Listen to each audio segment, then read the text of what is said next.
Assalamualaikum warahmatullahi wabarakatuh. Selamat datang. Di channel kami, kita akan bersama-sama menggali hikmah dan keindahan ajaran Islam. Siapkan hati dan pikiran kita untuk menyelami berbagai kisah yang inspiratif. Mari kita mulai perjalanan ini dan tingkatkan keimanan kita bersama.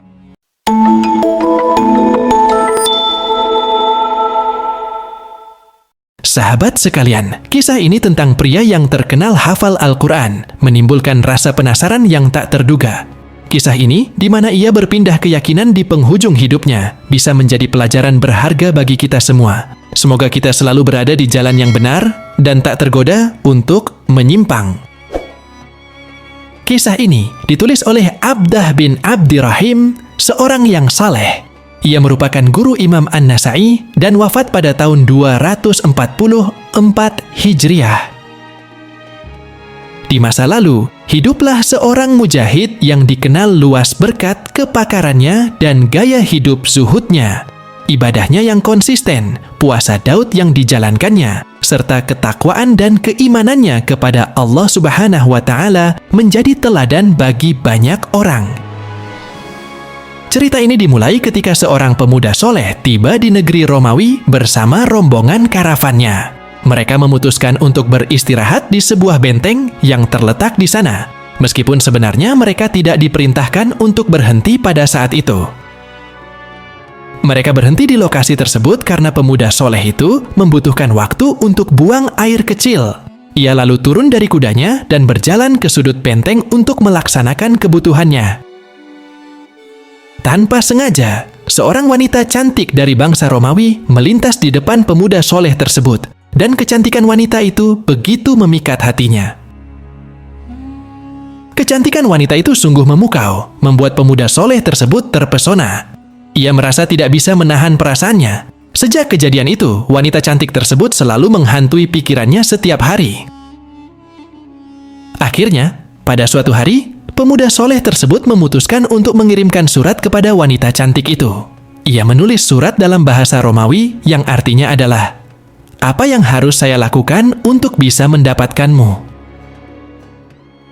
Tidak lama setelah surat itu dikirim, wanita cantik tersebut membalas dengan mengatakan, "Wahai pemuda muslim, caranya sangat sederhana. Jika engkau mau menjadi seorang Nasrani, aku akan membuka pintu untukmu dan menjadi milikmu." Menyadari bahwa tuntutan tersebut terlalu berat, pemuda soleh itu merasa bingung. Namun, setan berhasil merusak keyakinannya yang selama ini kuat. Hasratnya menguasai seluruh jiwanya, membuatnya melupakan imannya dan konsekuensi yang akan dihadapinya jika ia memilih untuk meninggalkan Islam. Tidak dapat dipungkiri bahwa pemuda soleh yang memiliki pengetahuan tentang hukum-hukum Islam pasti menyadari dengan jelas risiko yang dihadapi seorang muslim jika ia memilih untuk murtad. Namun, daya tarik wanita Romawi tersebut telah mengubur imannya di kedalaman samudra. Pada akhirnya, demi mendapatkan wanita cantik itu, pemuda soleh tersebut memutuskan untuk meninggalkan Islam dan memeluk Nasrani. Mereka pun menikah secara Nasrani di sebuah benteng Romawi. Sahabat-sahabat yang dimuliakan oleh Allah, setelah kabar mengenai pemuda soleh yang murtad dan menikahi seorang gadis Romawi tersebar, banyak orang yang sangat terkejut mendengar berita ini. Bagaimana mungkin seorang hafiz yang hatinya dipenuhi dengan Al-Quran dapat dengan mudah meninggalkan Islam dan Allah Subhanahu wa Ta'ala?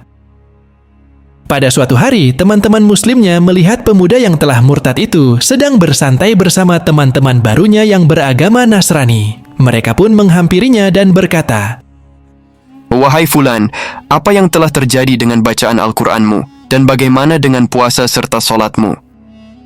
Teman-temannya berusaha untuk membujuk dan mengingatkan pemuda yang telah murtad tersebut agar menyadari pilihan yang telah diambilnya. Kemudian pemuda itu menjawab, "Wahai sahabat-sahabatku, dulunya aku adalah seorang penghafal Al-Quran. Namun kini aku telah melupakan semua hafalanku kecuali 2 ayat. 2 ayat yang masih terpatri dalam ingatannya berasal dari surah Al-Hijr ayat kedua dan ketiga, yang artinya adalah sebagai berikut. Orang-orang yang kafir itu seringkali nanti di akhirat menginginkan, kiranya mereka dahulu di dunia menjadi orang-orang muslim.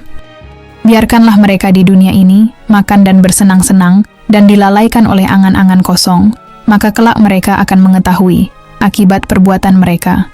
Al-Quran Surah Al-Hijr, ayat 2 dan 3. Jika kita cermati dari kedua ayat tersebut, sepertinya Allah Subhanahu wa Ta'ala dengan sengaja membiarkan ayat-ayat itu tersimpan dalam ingatan pemuda yang telah murtad tersebut, agar menjadi bukti atau peringatan bagi dirinya. Namun ternyata keberuntungan tidak berpihak pada pemuda yang murtad ini hingga akhir hayatnya. Ia tidak menyadari situasinya dan meninggal dalam keadaan murtad, sebuah keadaan yang sangat dibenci oleh Allah Subhanahu wa Ta'ala dan Nabi-Nya. Barang siapa yang murtad di antara kamu dari agamanya, lalu dia mati dalam kekafiran, maka mereka itulah yang sia-sia amalannya di dunia dan di akhirat, dan mereka itulah penghuni neraka, mereka kekal di dalamnya. Surah Al-Baqarah ayat 217. Rasulullah Shallallahu Alaihi Wasallam pernah bersabda, barang siapa yang mengganti agamanya, maka bunuhlah dia. Hadits riwayat Bukhari. Demikianlah kisah mengenai pemuda saleh yang murtad. Semoga cerita ini memberikan manfaat. Jika ada kekurangan, mohon dimaafkan. Segala kebenaran berasal dari Allah Subhanahu wa Ta'ala, sementara kesalahan dan kekeliruan adalah sepenuhnya dari diri saya sebagai manusia biasa. Sampai jumpa di kisah-kisah menarik yang penuh makna selanjutnya. Saya akhiri dengan ucapan, wassalamualaikum warahmatullahi wabarakatuh.